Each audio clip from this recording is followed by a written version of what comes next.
পৃথিবীতে অন্যতম একটা সুন্দর ব্যাপার হচ্ছে কারো বিশ্বাসের মূল্য রাখা। বিশ্বাস বা সম্পর্ক একদিনেরও হতে পারে, ১ মাসও হতে পারে বা ১ সপ্তাহেরও হতে পারে। যে আমাকে আজকে বিশ্বাস করে সব সিক্রেট শেয়ার করছে, সময়ের ব্যবধানে একে অপরকে আমরা নাও চিনতে পারি। বন্ধু থেকে হয়তো শত্রু হয়ে উঠতে পারে, প্রিয়জন থেকে প্রাক্তন হয়ে উঠতে পারে। কিন্তু তার সিক্রেট কখনো ঢাল বা দুর্বলতা হিসেবে ব্যবহার করা ঠিক না।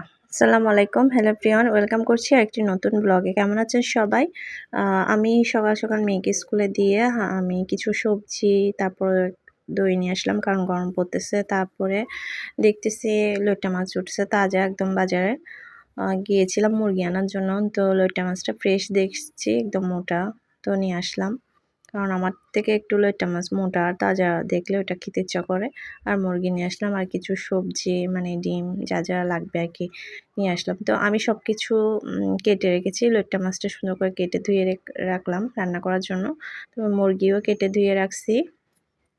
তারপর এদিকে কচুর ছড়া নিয়ে আসছিলাম, ওটাও কেটে রেখেছি। আর শাকটা কিন্তু কাটা হয় নাই, শাকটা কেটে নিব আরকি। তো আমি একে, একে চুলায় সবকিছু বসিয়ে দিচ্ছি। যেহেতু সবকিছু গুছিয়ে রাখা হয়েছে, গুছিয়ে রাখলে রান্নাটা আমার অনেক সহজ লাগে। আমি লইট্টা মাছটা রান্না করে নিই, যেহেতু নিয়ে আসছি একদম তাজা।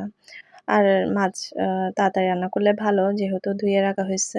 আমি কড়াইতে তেল দিয়ে পেঁয়াজ, টমেটো, কাঁচামরিচ দিয়ে দিয়েছি। হলুদ, মরিচ দিয়ে কষিয়ে নিব। আমি মাছের মধ্যে কোনো প্রকার মশলা ব্যবহার করি না, আমার থেকে ভালো লাগে না। তো লবণও দিয়ে দিচ্ছি। মশলাটা কষিয়ে আমি মাছটা দিয়ে দিব। আর মাছটা আমার অনেক ভালো লাগে খেতে, লইট্টা মাছ। মাঝে, মাঝে পাওয়া যায়, মাঝে, মাঝে ইদানিং খুব পাওয়া যায় মানে মাছটা অনেক মজা হয়। এভাবে রান্না করলে তো আমি পানি দিব না, এটার থেকে অনেক সময় পানি বের হয়ে যায়। তো আমি কোনো পানি দিই না, এভাবে ভুনা করেছি, অলরেডি পানি বের হয়ে গেছে। তো এদিকে আমি শাক ভাজি করব, তাতে দিয়ে দিচ্ছি রসুন, পেঁয়াজ, শুকনো মরিচ দিয়ে দিচ্ছি। তো শাকটা দিয়ে দিচ্ছি। আজকে শাক ভাজি খেতে ইচ্ছা করতেছে, অনেক সময় আমি রান্না করি, তো আজকে ভাজি করতেছি।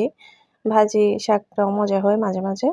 আর শাক আমি কম পছন্দ করি, মাঝে, মাঝে নিয়ে আসি আরকি।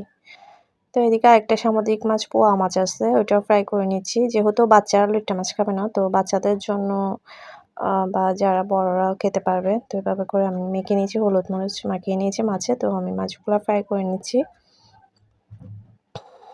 ফ্রাই করলে মাছটা ভালো লাগে খেতে, রান্না করলেও ভালো লাগে টমেটো দিয়ে। তো আজকে ভাবতেছি ফ্রাই করে নিই, যেহেতু একটা রান্না করেছি। তো লাল, লাল করে আমি ভেজে নিচ্ছি। এদিকে একটা মানে লেগে গেছে মাছ। আমার মাছ ভুনাটাও হয়ে গেছে, আমার তরকারি সবকিছু রান্না হয়ে গেছে। আমি টেবিলে সার্ভ করে দিয়েছি। এদিকে শাক ভাজি করেছি, কচুর চাল রান্না করেছি চিংড়ি মাছ দিয়ে। তারপর রান্না করেছি লইট্টা মাছটা, দেখতে পাচ্ছি একদম ভুনা, কিন্তু খেতে অসাধারণ মজা হয়েছে। এই লইট্টা মাছটা আমার খুবই মজা লাগে এভাবে মাখা করে রান্না করলে।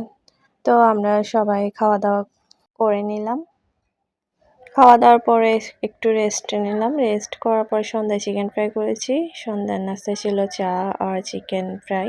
আজকের মতো আমার ব্লগটা এখানে শেষ করছি। সবাই ভালো থাকবেন, সুস্থ থাকবেন। আল্লাহ হাফেজ।